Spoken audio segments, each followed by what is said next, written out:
Bienvenidos a este vídeo de programación básica en el que trabajaremos con arrays y listas.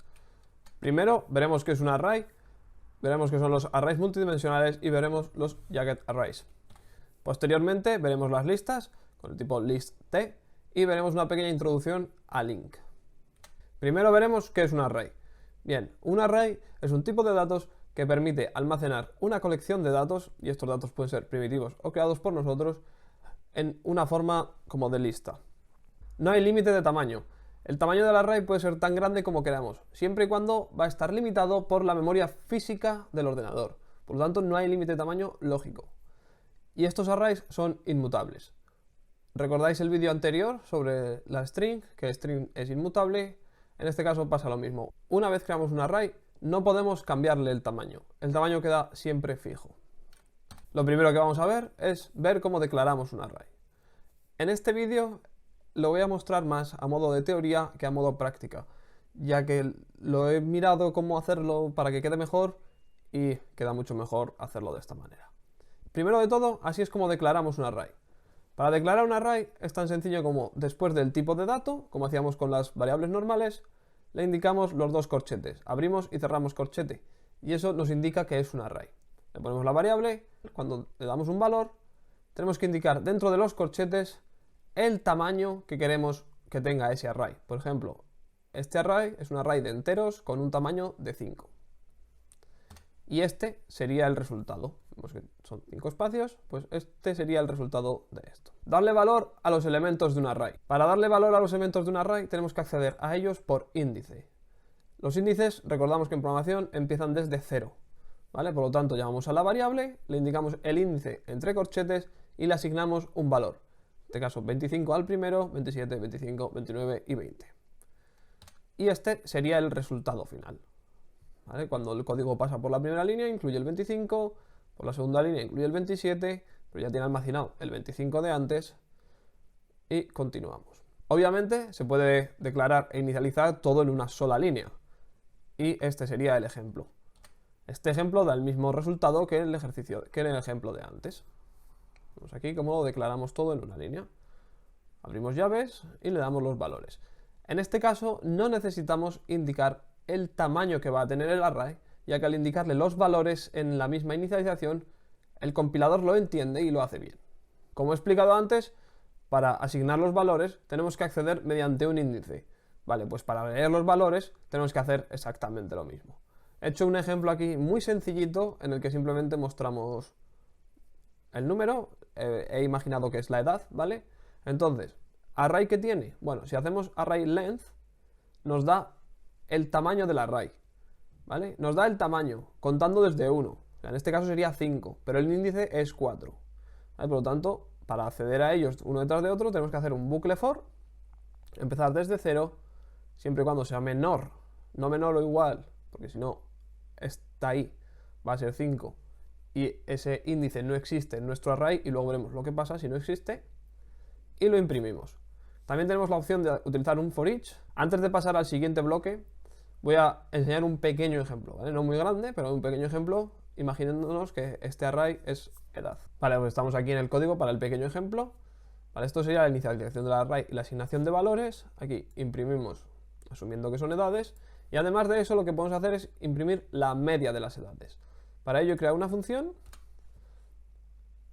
que nos calcula primero la suma de todas las edades, sumamos la suma, y luego nos calcula la media. ¿Cómo calculábamos la media? Pues la suma partido para el número de elementos que hay. Y vamos en play. Vemos que la edad es 25, 27, 25, 29 y 20 y la media es 25,2 años. Cambiamos de elemento y vamos a ver los arrays multidimensionales. En este caso también son arrays, es muy similar a lo anterior, pero como podemos observar en la inicialización del mismo, indicamos una coma entre medias de los corchetes. ¿Qué quiere decir esto? Que va a haber dos elementos. Esto lo podemos entender como que va a haber dos filas por tres columnas, ¿vale? Este sería el resultado de inicializar este tipo de array. Cuando les asignamos los valores, hacemos lo mismo, accedemos por índice. El primero es el de las filas y el segundo el de las columnas. Y este sería el resultado final concatenando las filas y las columnas. Vemos que en cada paso de la aplicación va añadiendo la ciudad que corresponde. Para imprimirlo, ¿cómo lo hacemos? Pues tenemos dos opciones. Lo primero es utilizar dos bucles for. Utilizar dos bucles for tiene un problema, y es que necesitas saber, no es de verdad un problema porque cuando lo inicializas ya tienes que saber el tamaño, por lo tanto puedes almacenar ese tamaño en una variable y utilizarlo después en el bucle for para leer. Pero si vas mandando entre funciones el array es un problema, ¿vale? Es un problema tener que ir mandando también además el tamaño. Entonces hacíamos un bucle dentro de otro bucle y nos imprimiría las ciudades como vemos ahí en el ejemplo. La segunda opción es utilizar un for each que la imprime va fila por fila, ¿vale? Va a la primera fila, la primera columna, la segunda y luego pasa a la segunda fila, primera columna, segunda columna y así hasta que acaba. Finalmente, dentro de los arrays veremos los jagged arrays. Los multidimensional arrays no se utilizan nunca, ¿vale? Casi nunca. Pues estos, muchísimo menos, ¿vale?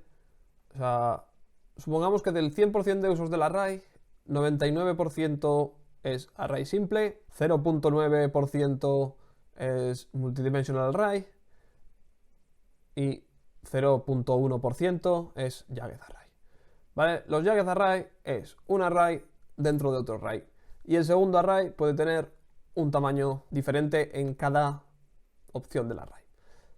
Sé que suena lioso, pero básicamente son filas con distintas cantidades de columnas, ¿vale? Esa es la forma más sencilla de verlo. Son X número de filas donde las columnas no tienen por qué ser iguales, ¿vale? Como vemos aquí.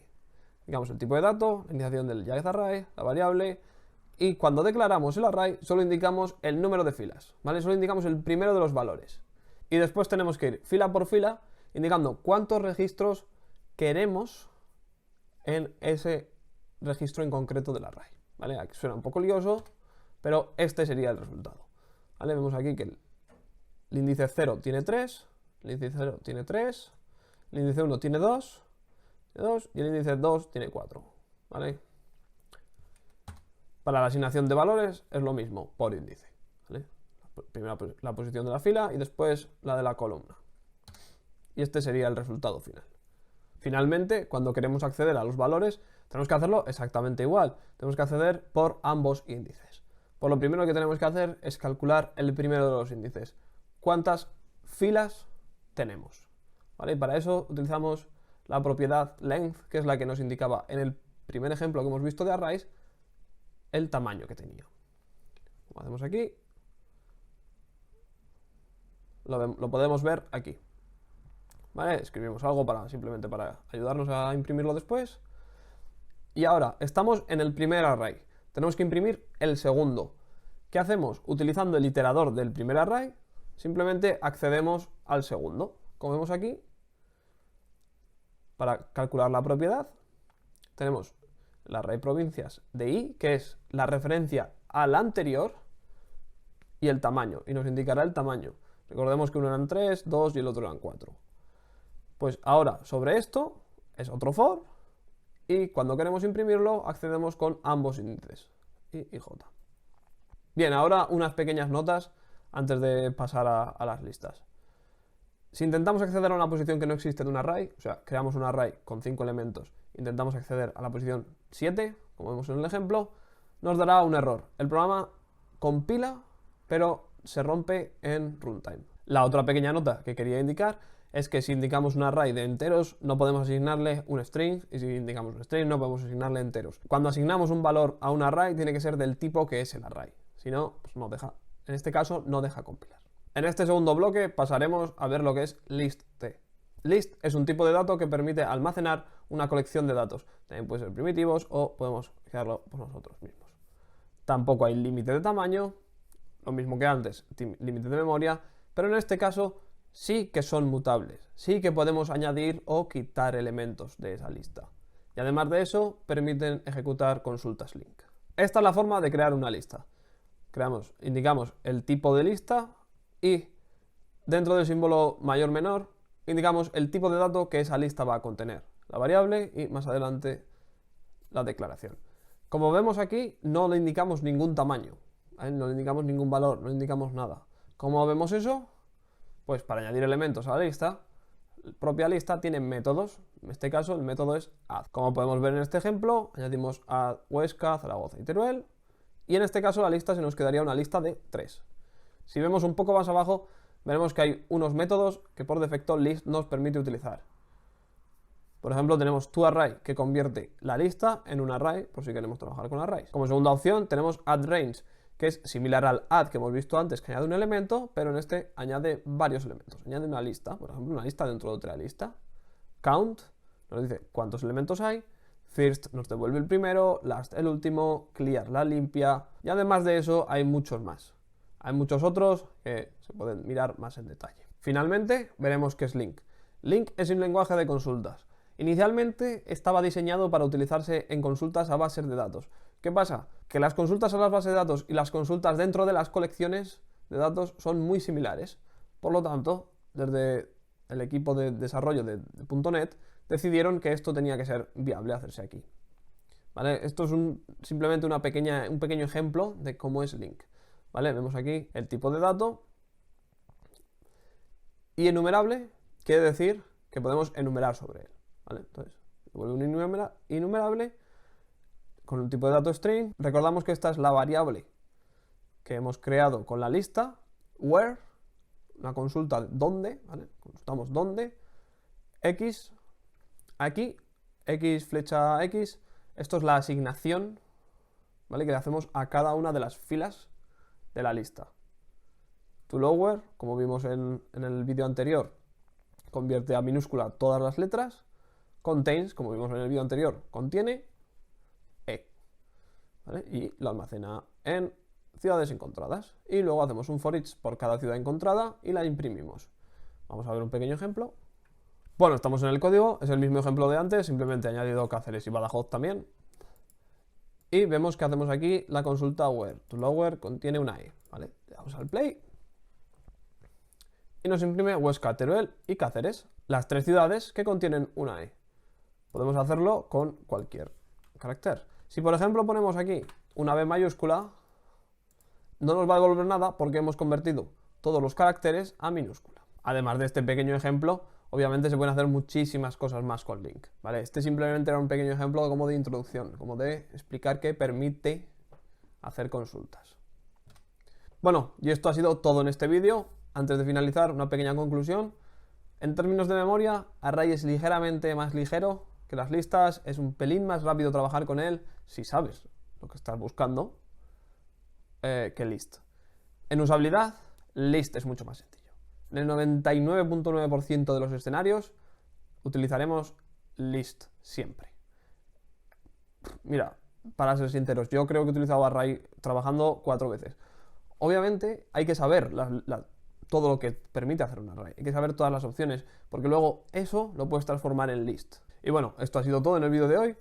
Espero que os haya gustado. Si os ha gustado, un like, suscribirse si no estáis, comentario, un saludo y muchas gracias.